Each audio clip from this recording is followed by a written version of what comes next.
की तरफ। फिल्म का नाम है स्वेप्ट अवे और ये फिल्म 2002 में रिलीज हुई थी।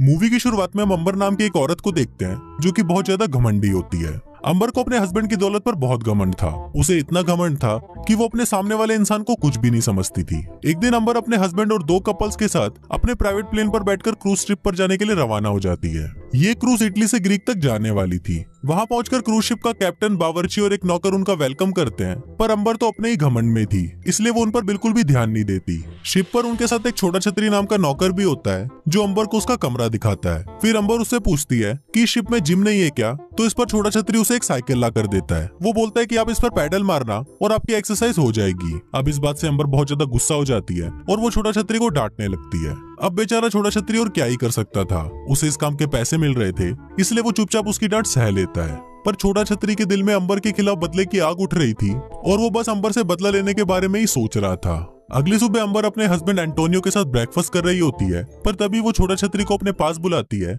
और उसे बोलती है कि ये ब्रेकफास्ट बहुत ज्यादा ठंडा है, जाओ इसे तुम जल्दी से गर्म करके लाओ। पर उसी वक्त छोटा छतरी को बहुत गुस्सा आ जाता है और वो गुस्से में सारा ब्रेकफास्ट अंबर के सिर पर ही पलट देता है। इस पर अंबर उसके ऊपर चिल्लाने लगती है, पर तभी छोटा छतरी उसे उठाकर समुद्र में फेंक देता है। लेकिन तभी एक चुटकी बजती है और हमको पता चलता है कि छोटा छतरी बस दिन में सपने देख रहा था। फिर वो ब्रेकफास्ट को उठाकर उसे गर्म करने के लिए अंदर ले जाता है। अंदर किचन में जाकर वो अपने दोस्तों को बताता है कि अंबर बहुत ही ज्यादा घमंडी है और बार बार मेरे ऊपर हुक्म चलाती है। इस पर उसका दोस्त घुसेड़ूमल उसे बोलता है कि तुम ये गर्म ब्रेकफास्ट अपने साथ ले जाओ, इसमें हम सभी ने अपनी अपनी प्यार की निशानी डाली है और इसे खाकर उसे बहुत ज्यादा अच्छा लगेगा। फिर शिप का कैप्टन खुद उस ब्रेकफास्ट को लेकर अंबर के पास जाता है, जिसको खाकर अंबर शांत हो जाती है।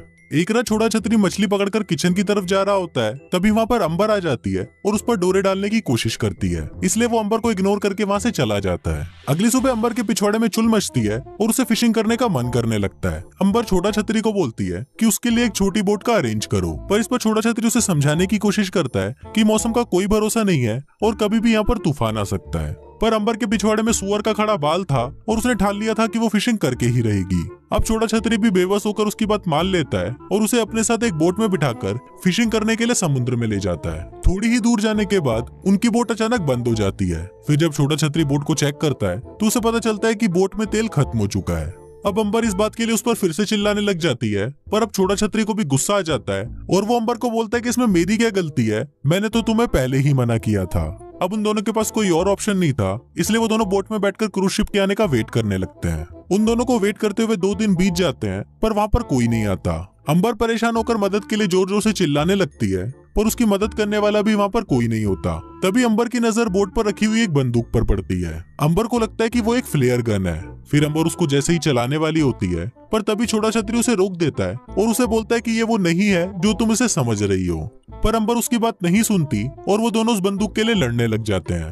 पर तभी अचानक वो बंदूक चल जाती है और वो सीधा उस बोट के एयरबैग पर लग जाती है, जिस वजह से उस बोट के एक एयरबैग में से हवा निकल जाती है। अब वो दोनों निराश होकर उस बोट पर बैठे हुए होते हैं, पर तभी उनको सामने किनारा दिखता है और वो दोनों फटाफट तैरते हुए उस किनारे पर पहुंच जाते हैं। फिर छोटा छतरी ऊपर चढ़कर उस जगह का पता लगाने की कोशिश करता है, पर काफी ढूंढने पर भी उसे वहाँ पर कुछ नहीं मिलता और उसे ये पता चलता है कि ये एक सुनसान आइलैंड है जहाँ पर सिर्फ वो दोनों ही हैं। दूसरी तरफ अंबर को छोटा छतरी पर बहुत गुस्सा आ रहा होता है और वो उसको बोलती है कि सिर्फ तुम्हारी वजह से ही हम यहाँ पर फंसे हैं। एक बार अगर मैं अपने घर पहुंच गई तो मैं अपने लॉयर को बोलकर तुम पर केस कर दूंगी। अब छोटा छतरी को भी इस बात से गुस्सा आ जाता है और वो अंबर को बोलता है कि तुम्हें जो उखाड़ना है उखाड़ लो, और ये बोलकर वो वहाँ से चला जाता है। थोड़ा आगे जाने के बाद छोटा छतरी को वहाँ पर एक टूटा फूटा घर मिल जाता है और पास में उसे गिरा हुआ कुछ सामान मिल जाता है, जिसकी मदद से वो मछली पकड़ने के लिए हथियार बनाता है और उससे वो मछली पकड़ भी लेता है। फिर वो उसे आग में भूनता है और छांव में बैठकर आराम से खाने लगता है। दूसरी तरफ अंबर उसको देखकर जलने लगती है। फिर वो भी उस आइलैंड पर खाना ढूंढने की कोशिश करती है, पर उसे वहाँ कुछ नहीं मिलता। इसके बाद वो छोटा छतरी के पास आकर उसे कुछ मछलियाँ मांगती है,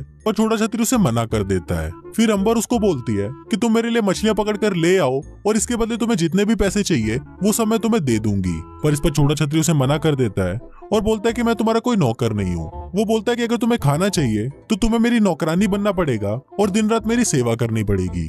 ये बोलकर छोटा छतरी अंबर को अपने सारे कपड़े धोने के लिए दे देता है। अब अंबर के पास और कोई रास्ता नहीं था, इसलिए वो मजबूरी में छोटा छतरी के कपड़े धोने लगती है और उसे बदले में खाने के लिए मछलियाँ मिलती हैं। यहाँ पर छोटा छतरी की ऐश हो गई थी। वो बस मछलियां पकड़ कर लाता था और दिन भर आराम करता था। बाकी मछलियों को पकाने का काम और बाकी सारे काम अंबर करती थी। दरअसल छोटा छतरी अंबर को सबक सिखा रहा था, क्योंकि अंबर ने क्रूज शिप पर उसके साथ बहुत अत्याचार किए थे। अब ऐसे ही कई दिन बीत जाते हैं और उन दोनों को वहाँ पर ढूंढने के लिए कोई नहीं आता। इधर छोटा छतरी के दिल में अंबर के लिए फीलिंग्स जागने लगती है और वो उसके साथ घपाघप करने के बारे में सोचने लगता है। कुछ दिनों बाद छोटा छतरी से रहा नहीं जाता और फिर वो अंबर के साथ जबरदस्ती घपाघप करने की कोशिश करने लगता है। इस पर पहले तो अंबर उसे अपने से दूर करती है, पर थोड़ी देर बाद वो भी उसका साथ देने लगती है। पर तभी छोटा छतरी वहीं रुक जाता है और उसे बोलता है कि मैं अभी तुम्हारे साथ कुछ नहीं करूंगा। जब तुम खुद तड़पते हुए मेरे पास आओगी तभी मैं तुम्हारे साथ घपाघप करूंगा। अब अंबर की भी इच्छा अधूरी रह गई थी, इसलिए वो बस सिर्फ घपाघप के बारे में ही सोचती रहती है। और फिर अगली सुबह वो छोटा छतरी के पास जाती है और उसे बोलती है कि प्लीज तुम अपनी छतरी मेरे अंदर खोल दो। अब छोटा छतरी भी अंबर की रिक्वेस्ट मान लेता है और फिर वो उसे अपने घर के अंदर ले जाता है और इसी के साथ वो लोग पूरी रात पलंग तोड़ घपाघप करते हैं। अब ऐसे ही कुछ दिन बीत जाते हैं और एक दिन पलंग तोड़ने के बाद अंबर छोटा छतरी को बोलती कि वो उससे प्यार करने लगी है। ये सुनकर छोटा छतरी चौंक जाता है और वो अंबर को बोलता है, अगर हम इस आइलैंड पर फंसे नहीं होते तो तुम मुझे ऐसा कभी नहीं बोलती। वो उसे ये भी बोलता है कि क्या तुम्हें याद है कि तुमने शिप पर मेरे साथ कैसा बिहेव किया था। इस पर अंबर उसे बोलती है कि उस टाइम मेरा मूड काफी खराब था, क्योंकि मेरा पति मुझे संतुष्ट नहीं कर पाता था।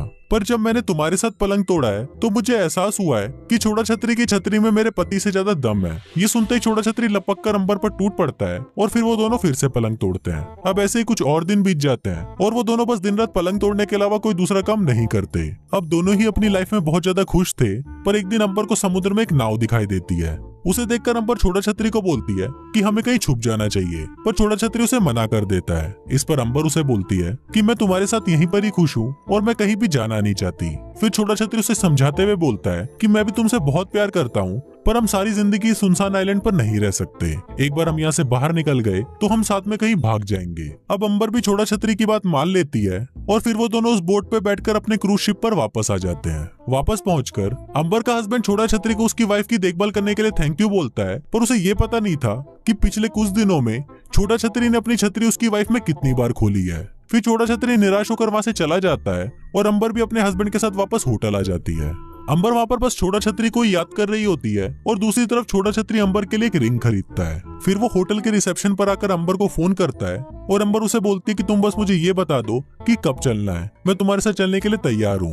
वो उसे ये भी बोलती है कि तुम बस एक लेटर में लिखकर उस लेटर को होटल के रिसेप्शन पर छोड़ दो। उसी रात छोटा छतरी एक लेटर लिखकर उसे होटल के रिसेप्शन पे दे देता है। उसने उस लेटर में ये लिखा था कि वो कल सुबह उसका क्रूज शिप पर वेट करेगा और उस लेटर के साथ उसमें एक रिंग भी थी जो वो अंबर के लिए लेकर आया था। अगली सुबह जब अंबर लेटर लेने के लिए जाती है तभी वहां पर उसका हस्बैंड आ जाता है और उसकी नजर उस लेटर पर पड़ जाती है। वो उस लेटर को पढ़ लेता है और उसे पढ़ते ही उसे अंबर और छोटा छतरी के प्लान के बारे में पता चल जाता है। इसके बाद वो बिना समय गवाए अंबर को अपने साथ एक हेलीकॉप्टर में ले जाता है। जाते जाते वो होटल के रिसेप्शन को एक लेटर देता है और उस लेटर को वो छोटा छतरी को देने के लिए बोलता है। फिर जब छोटा छतरी उस लेटर को पढ़ता है तो उसमें लिखा होता है कि मैं तुमसे प्यार नहीं करती और जो कुछ भी हमारे बीच उस आइलैंड पर हुआ वो बस एक गलती थी। दरअसल ये लेटर अंबर की तरफ से उसके हस्बैंड ने लिखा था ताकि छोटा छतरी उसको पढ़कर अंबर को भूल जाए। ये पढ़ते ही छोटा छतरी भागते हुए अंबर के पास जाता है और देखता है कि वो हेलीकॉप्टर से जा रही है। तभी छोटा छतरी अपनी उस रिंग को अंबर की तरफ फेंकता है और वो रिंग सीधा जाकर समुद्र में गिर जाती है। अब छोटा छतरी को लगता है कि अंबर ने उसे धोखा दिया है और अंबर को भी ये लग रहा होता है कि छोटा छतरी ने उसे धोखा दिया है और उसने उसके लिए कोई भी लेटर नहीं छोड़ा। और इसी अधूरी प्रेम कहानी के साथ ये फिल्म यहीं खत्म हो जाती है।